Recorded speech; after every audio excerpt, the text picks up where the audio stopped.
Fear is perhaps the most misunderstood emotion in the human experience, and Arthur Schopenhauer understood this better than most philosophers who came before or after him. While the world celebrated optimism and progress, Schopenhauer saw something darker and more profound at the heart of human existence, recognizing that our deepest fears often point toward our greatest potential for strength and understanding. His philosophy wasn't merely pessimistic for the sake of darkness, but rather a clear-eyed examination of reality that most people find too uncomfortable to face, which is precisely why those who think deeply often find themselves walking alone through life's most challenging questions. Have you ever felt like the more you think deeply, the more isolated you become? Leave a comment below and tell us if you've ever felt like this way or if you know someone who has. Don't forget to like the video and subscribe for more insights from history's greatest minds. Throughout history, the greatest minds have discovered that their capacity for deep thought comes with an inevitable price, a kind of intellectual exile that separates them from the comfort of conventional wisdom and popular opinion. Schopenhauer himself experienced this isolation firsthand,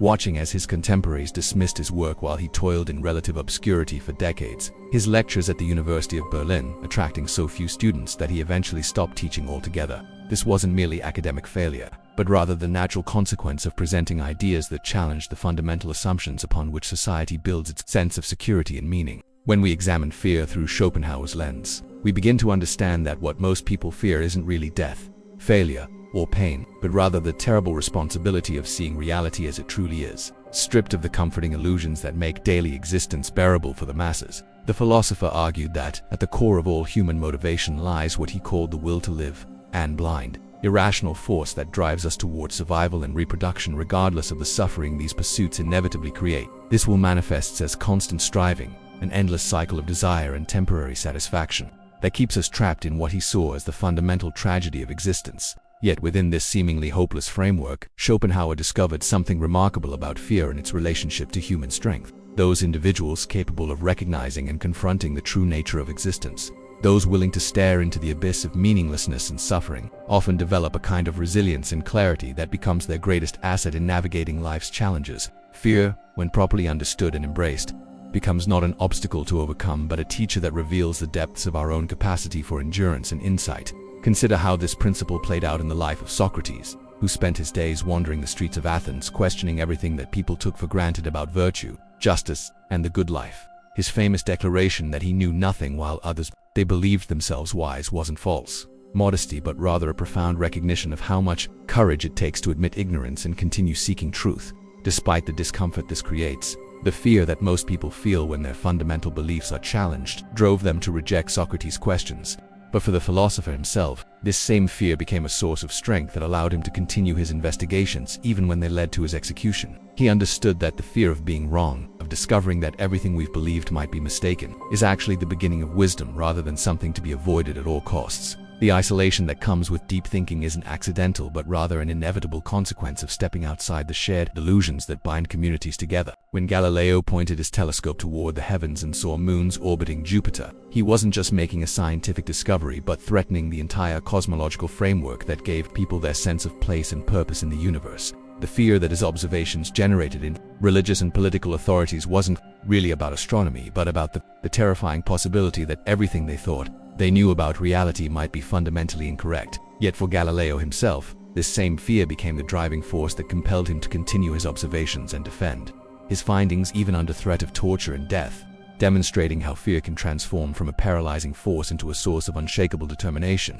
Schopenhauer recognized that society functions largely through what we might call collective fear management, creating institutions, traditions, and belief systems that help people avoid confronting the more disturbing aspects of existence. Religion promises eternal life to ease the fear of death. Political ideologies offer the illusion of progress and meaning to mask the apparent randomness of historical events. And social conventions provide the comfort of belonging to ease the terror of cosmic insignificance. Those who think deeply inevitably see through these constructions, not because they're more intelligent than others, but because their relationship with fear has fundamentally changed. Instead of seeking to escape or minimize fearful realizations, they've learned to use fear as a compass that points toward whatever truths society is most invested in avoiding. This transformation of fear from weakness to strength appears throughout the history of philosophy and science.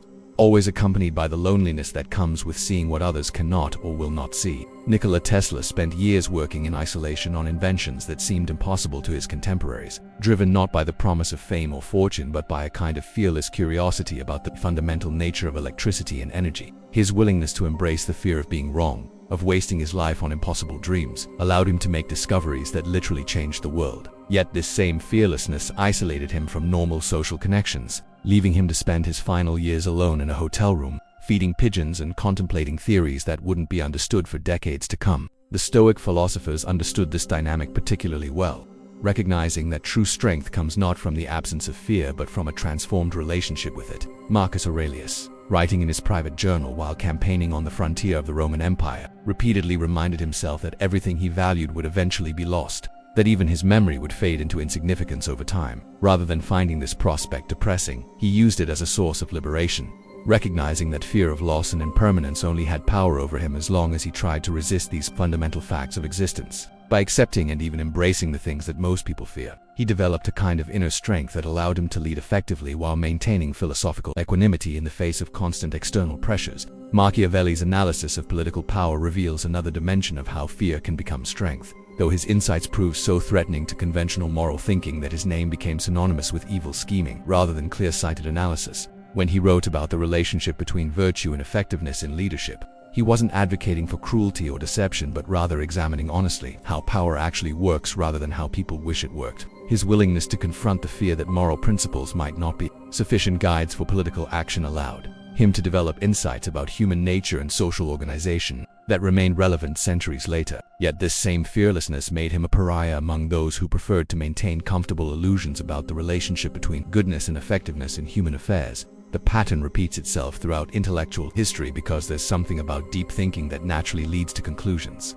that most people find disturbing or unacceptable. When Charles Darwin spent decades gathering evidence for evolution through natural selection, he understood that his theory would undermine humanity's special place in creation and force people to confront their animal nature. The fear he felt about publishing his ideas wasn't about scientific criticism but about the broader implications of what he'd discovered for human self-understanding. Yet his willingness to face this fear, to accept responsibility for sharing uncomfortable truths, transformed both scientific thinking and our understanding of our place in the natural world. Schopenhauer's particular genius lay in recognizing that the fear of meaninglessness and suffering, rather than being something to overcome or transcend, that could become the foundation for a more honest and ultimately more satisfying approach to life. He argued that most human misery comes from fighting against the fundamental nature of existence rather than learning to work with it skillfully. When we accept that life involves unavoidable suffering, that our desires will often go unfulfilled, that death comes to everyone regardless of their accomplishments or virtue, we stop wasting energy on impossible projects and can focus on what's actually within our control. This isn't resignation or defeat, but rather a kind of strength that comes from aligning ourselves with reality rather than fighting against it. The aesthetic experience that Schopenhauer valued so highly, particularly in music and art, represents one way that fear can be transformed into transcendence. When we encounter a truly great work of art, we temporarily escape from the endless cycle of wanting and striving that normally dominates consciousness, experiencing a kind of objectivity that's normally impossible for creatures.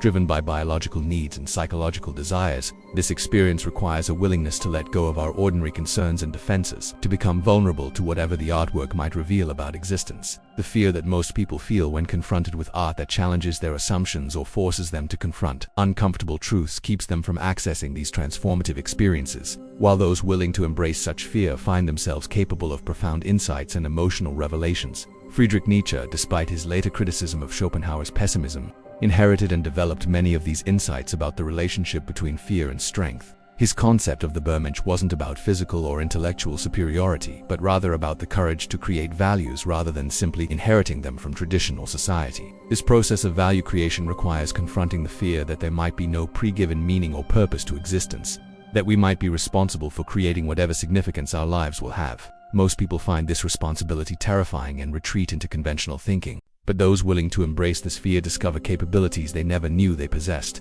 becoming what Nietzsche called free spirits who can navigate existence without the crutches of inherited wisdom or social approval. The eternal recurrence, Nietzsche's thought experiment about living the same life infinitely repeated in every detail, serves as a test of one's relationship with fear and regret. Those who find the prospect horrifying reveal their fundamental dissatisfaction with their choices and their life's direction, while those who can embrace the idea demonstrate a kind of amor fati, or love of fate that transforms even suffering into something meaningful. This isn't masochism or denial, but rather a recognition that strength comes from accepting full responsibility for our existence rather than wishing it were different or blaming external circumstances for our dissatisfaction. The social isolation that accompanies deep thinking results partly from this transformation of fear from something to be avoided into something to be explored and integrated. When your fundamental relationship with uncertainty, mortality, and meaninglessness differs dramatically from that of people around you, normal social interactions become increasingly difficult to maintain. Others sense that you're not participating in the same kinds of fear-based decision-making that guide their behavior,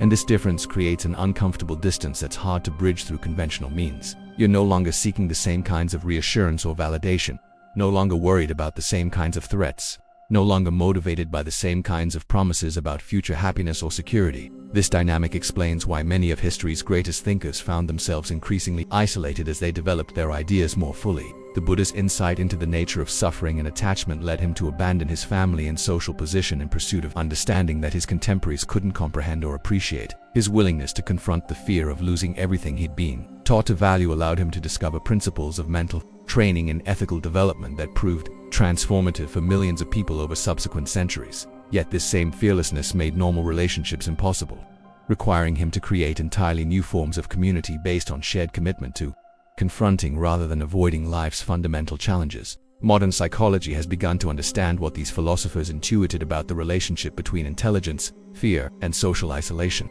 Research suggests that individuals with higher cognitive abilities often experience greater anxiety and depression, not because intelligence is inherently problematic, but because the capacity for complex thinking makes it harder to ignore troubling aspects of existence that others can successfully avoid contemplating. The ability to see multiple perspectives simultaneously, to recognize the limitations of simple solutions, to understand the complexity and uncertainty involved in most important questions, creates a kind of existential burden that can feel overwhelming without proper frameworks for managing it. Yet this same capacity can become a source of tremendous strength when properly developed and integrated. Those who learn to work skillfully with uncertainty rather than seeking to eliminate it, who develop comfort with complexity rather than demanding simple answers, who embrace questions that don't have clear solutions rather than avoiding them, often discover reserves of creativity and resilience that surprise even themselves. The fear of not knowing, of being wrong, of facing problems without obvious solutions, transforms from a paralyzing force into an energizing challenge that stimulates rather than inhibits effective action.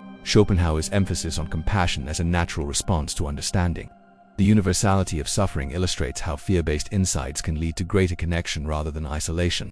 Though this connection might take different forms than conventional social relationships, when you recognize that everyone is struggling with the same fundamental challenges of existence, that the apparently confident and successful people around you are dealing with the same fears and uncertainties that trouble you, a natural sympathy emerges that transcends surface differences in personality, background, or belief. This compassion doesn't require agreement or shared values, but rather grows from the recognition of shared vulnerability and the courage to acknowledge rather than deny this common condition. The technological isolation of modern life creates new challenges for those seeking to transform fear into strength through deep thinking and genuine connection. Social media and digital communication offer the illusion of connection while actually increasing isolation, providing endless distractions that make sustained contemplation increasingly difficult to achieve or maintain. The constant availability of information and entertainment makes it easier than ever to avoid confronting uncomfortable questions about existence, meaning, and purpose, while the speed and superficiality of digital interaction make the kind of deep conversations that might lead to genuine understanding increasingly rare. Yet these same technologies also create new opportunities for finding others who share a commitment to honest thinking and authentic engagement with life's challenges. Online communities can connect people across geographical and cultural boundaries, allowing individuals who might be isolated in their immediate environments to find intellectual and emotional support from others who've undergone similar transformations in their relationship with fear and uncertainty. The key lies in using these tools to facilitate rather than replace the kind of deep engagement with ideas and experiences that leads to genuine growth and understanding. The corporate and institutional structures that dominate modern life often actively discourage the kind of fearless thinking that leads to significant insights and innovations. Organizations typically reward conformity and punish those who question fundamental assumptions or suggest that current approaches might be fundamentally flawed. This creates additional layers of isolation for those whose thinking naturally leads them to challenge conventional wisdom or propose alternative approaches to persistent problems. The fear of professional or social consequences can prevent even those capable of deep insight from sharing their perspectives or acting on their understanding. Yet history suggests that those willing to accept these consequences often find ways to make their contributions despite institutional resistance. The fear of professional rejection or social disapproval, when properly understood and integrated, can become a source of independence that allows for more authentic and ultimately more valuable work. Those who learn to derive satisfaction and meaning from the quality of their thinking and the integrity of their approach, rather than from external recognition or approval, often produce work that proves more durable and influential than that created within conventional frameworks. The relationship between fear and creativity reveals another dimension of how apparent weakness can become strength through proper understanding and application. Most people avoid creative risks because they fear failure, judgment, or the vulnerability that comes with expressing something genuinely personal and original. Yet those willing to embrace these fears often discover that the very qualities that make creative work frightening, its uncertainty and emotional exposure, are also what make it powerful and transformative for both creator and audience. The fear of creating something meaningless or worthless, when faced directly rather than avoided, can become a driving force that leads to increasingly sophisticated and authentic creative expression. Schopenhauer's own creative process exemplified this principle, as he spent decades developing his philosophical system, despite having little reason to believe it would be accepted or appreciated by his contemporaries. His willingness to pursue ideas that seemed important to him regardless of their commercial or academic viability allowed him to create work that proved far more influential and enduring than the popular philosophies of his time. The fear of being ignored or misunderstood, rather than preventing him from writing, became part of what drove him to express his insights as clearly and compellingly as possible. The cultivation of what we might call productive fear, the ability to use fear as information and motivation rather than allowing it to paralyze or control us, represents perhaps the most practical application of these philosophical insights. This doesn't mean seeking out dangerous or harmful situations, but rather learning to recognize when fear is pointing towards something important that requires attention and courage. The fear of making mistakes can become motivation for more careful preparation and consideration. The fear of being alone can become an incentive for developing greater self-reliance and inner resources. The fear of meaninglessness can become a drive toward creating significance through committed action and authentic engagement with whatever challenges present themselves. This transformation requires a fundamental shift in how we understand the relationship between comfort and growth, safety and strength, certainty and wisdom. The conventional approach seeks to minimize fear and maximize security, but this often leads to a kind of existential weakness that leaves us unprepared for the inevitable challenges and uncertainties that life presents. The alternative approach recognizes fear as a natural and potentially valuable response to the complexity and unpredictability of existence, something to be understood and integrated rather than eliminated or ignored. The practical implications of this understanding extend far beyond philosophy into every area of human endeavor. In business, those willing to confront the fear of failure often develop the resilience and creativity necessary for genuine innovation and leadership. In relationships, those willing to face the fear of vulnerability and rejection often find deeper and more satisfying connections than those who play it safe. In personal development, those willing to acknowledge their limitations and mistakes often grow more rapidly than those who try to maintain an image of competence and control. The isolation that comes with deep thinking need not be permanent or complete, but it often requires finding new forms of community and connection based on shared commitment to growth and understanding rather than shared comfort and familiarity. This might mean seeking out others who value questions more than answers, who prefer honest uncertainty to false certainty, who are willing to engage with difficult topics and challenging perspectives rather than avoiding anything that might disturb their